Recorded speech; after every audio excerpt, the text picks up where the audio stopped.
Hi, welcome to New Filmmakers Los Angeles in partnership with Movie Maker magazine.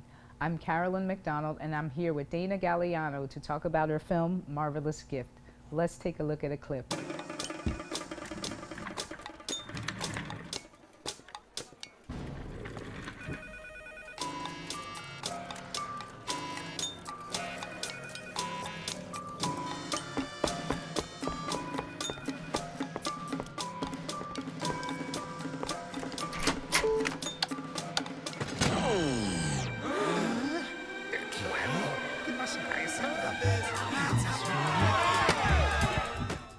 Danna, welcome. Thank you so much. Oh, you're welcome. So tell us, what was the inspiration for your film, Marvelous Gift? It's beautiful animated film. It's so wonderful. So talk about this eternal life. No, definitely. Actually, Marvelous Gift has rather a dark background. It's like a dark comedy, and my inspiration came actually during the pandemic. Like the newspapers everywhere, everyone was scared of dying, and it was frustrating because nobody wanted to go outside.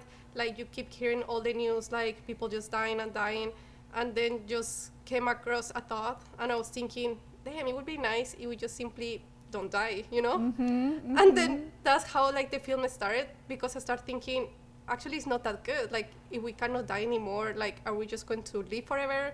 What happens if we get super sick? What about a car accident? What is going to happen if we really don't die? Right. And I think that's how the film started. And I started working on the script. Actually the original idea was very, very different, but as you might know, the animation, the production in animation is way different. It's very expensive. So actually, I won an award through Netflix and Latinx in animation.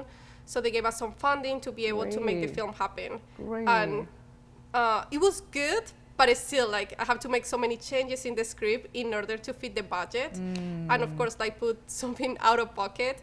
But eventually, we were able to make the film happen. How much of the script did you need to change to make the budget? But I changed a lot. Yeah, actually the original idea was way different, but it was too ambitious. And we only have 1 year, and I think that we have 20K, and I was able to gather another 20K. But in animation, it's still very tight budget. So I actually work with a studio in Chile called Formidables.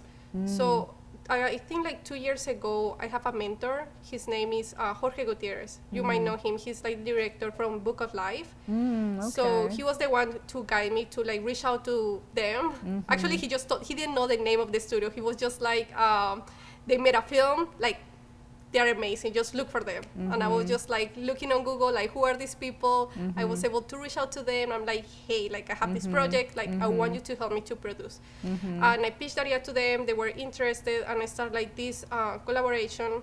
And of course, because they are the ones doing the actual animation, they're the ones to tell me what is doable and what not. So for example, I originally wanted animals instead of people, animals, kind of like Zootopia. And actually they told me it's going to be too close to Zootopia. What about if we do a mix? They're not really humans, they're not really animals. And to be honest, I love the idea, because you see the characters and they're quite unique.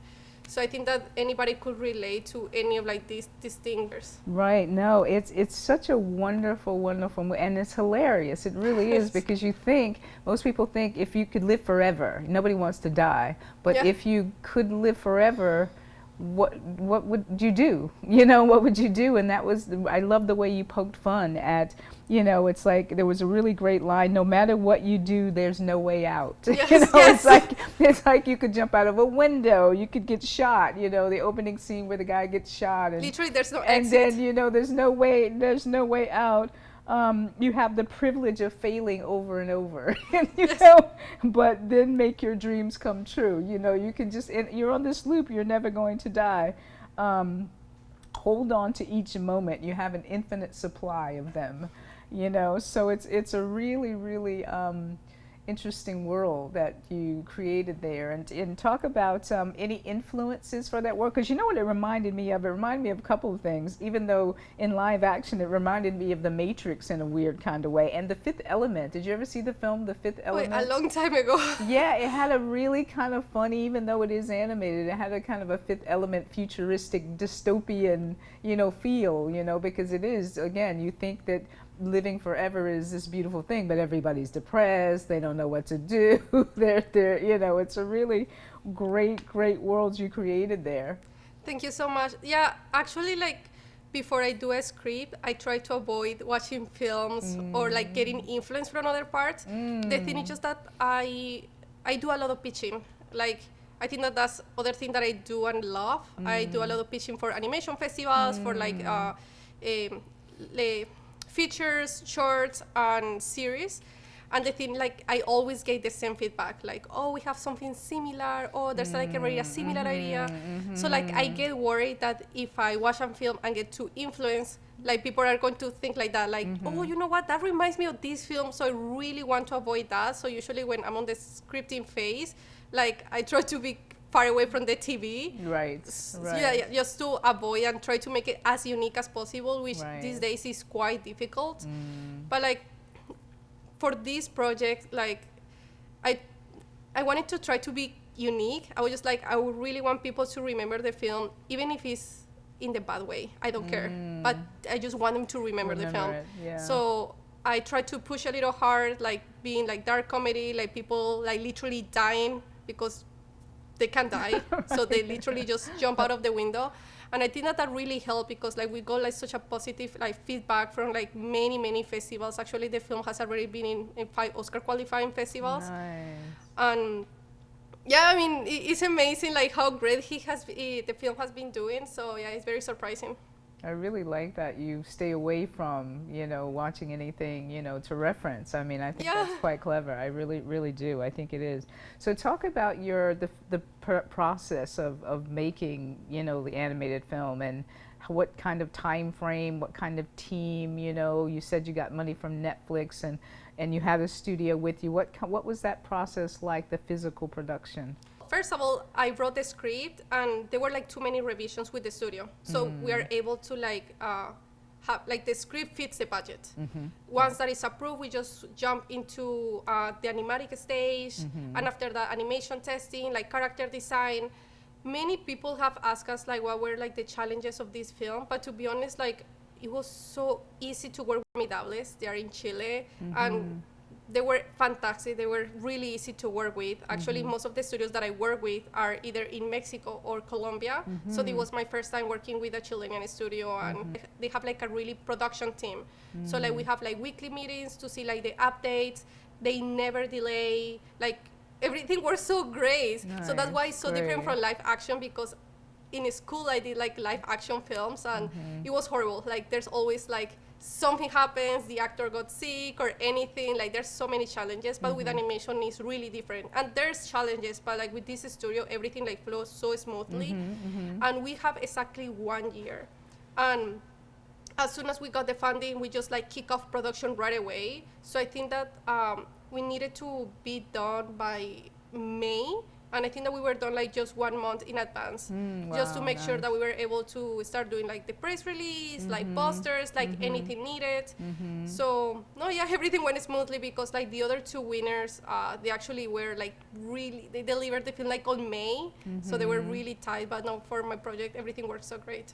Great. Yeah, I hope so too. It's a really wonderful collaboration, and you were saying what you certainly achieved your goal of making it memorable. It's definitely a film that nobody will forget ever. So tell us about what you learned about yourself. How did making this film influence you? You talked about before doing live action and how something would go wrong. So how did this process influence you as a filmmaker? To be honest, to try to become a great director, like in general, like I actually have like 2 jobs, and I work as an art director and as a lead animation. And I think that throughout all my career to this point, I have like good bosses and bad bosses. And I think that I always get like good influence from both of them. Like they teach me how I want to be. So like when it was finally my opportunity to direct a project, I think that I really wanted to just be the best version of myself, because like these artists, they work day and night, and I try to be very considerate with them, you know? Like there's directors that are super picky, that there's either like white or black for their script, but I was really open-minded. Like they would give me suggestions, even my producer, like why don't we do this, or why don't we try that? I'm like, sure, like why not, let's just give it a shot. So it was like a really collaborative project, and I remember like I talked to the studio in Chile, and I told them like if there was any way that I could just improve as a director, and they told me like, no, Danna, you're like a dream director.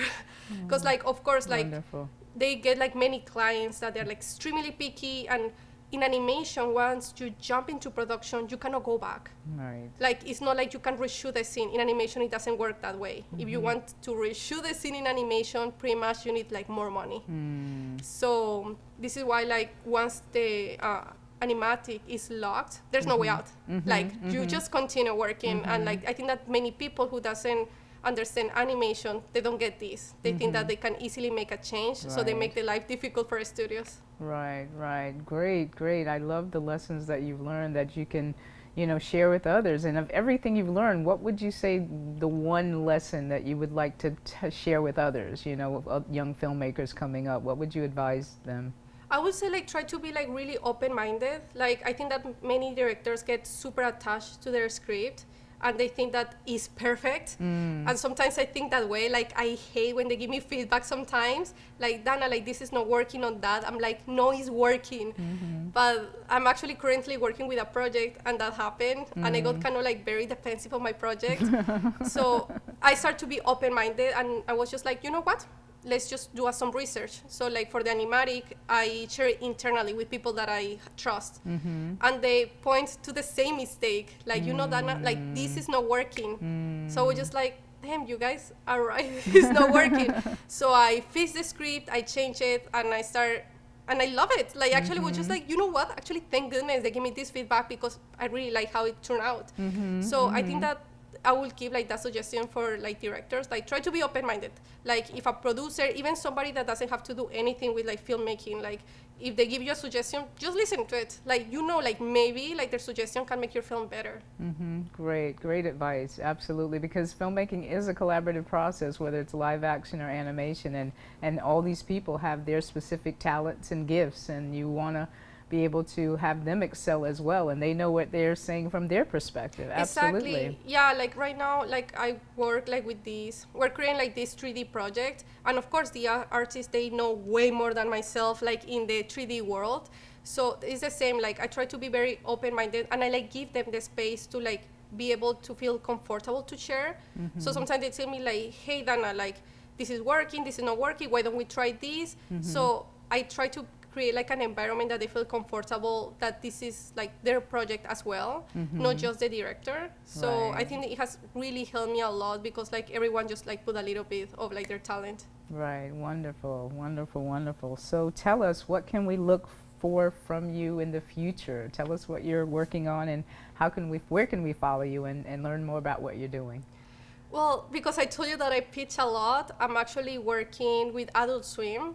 Oh, so nice. I pitch a dark comedy animated series, and actually they really like it. And it was the same. I remember like I sent the script to them. They weren't really fan of it. They told me like because I was worried to cross the line. I was just like, I don't know if this is too much. And they were like, just do the jokes, Danna. Like, don't worry about what people think. So like I was just like scratch everything, and I rewrite everything, like being super dark, like not scared what people is going to think, and they really love it. So right now, like I'm directing like a couple of episodes for this Fantastic. series. So like I'm really excited about that. And what else I'm doing? And also doing like this animated series for preschool for kids, the one that I told you that is like 3D. So I'm working actually with a fantastic team from Israel. Actually, it's my first time working with a team from Israel. What studio is that? No, we have our own studio. Oh, your own studio. Yeah, Great. and because most of the people that I work with are from Latin America, it was my first time working with Israel, and these people are extremely talented. It's my first time working with them. They're like amazing. So like, yeah, I have like little projects here and Yeah, there. nice. So everything is hopefully is going to turn out good. Great. And I'm not really that much in Instagram, but I have an Instagram. I don't Okay. share that much. Okay. So my Instagram is Danny Coco, DANIKOCO. Okay. I usually post here and there, but not that much. Okay. All right. But looks, you've got a lot going on, so you should start letting us know what you're doing. Yes. All right. Well, thank you so Thank much you for so much. coming and talking with us today. Really good luck with everything. I can't wait to see more of your work.